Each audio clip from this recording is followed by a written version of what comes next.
Hi there, in this video I want to show you how to update your Samsung Galaxy Buds 3 Pro. Let's get started. So we can do it with the help of the Galaxy Wearable application installed on the Android phone. So let's open it first, and right here on the main screen we can already see that I have new updates. So here you can see this blue button to update, but you can also check it if you just go in the earbud settings. Here select Earbuds software update, and now you can see this button to download and install. But before we do this, we can manage the auto update. Just check it and you'll see three options to never auto update using Wi-Fi only or using Wi-Fi and mobile data.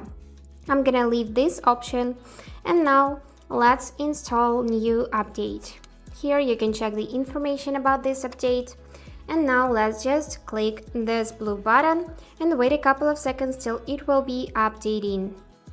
And that's it, we just updated to the latest software version. So I hope this video was helpful for you, and thank you for watching.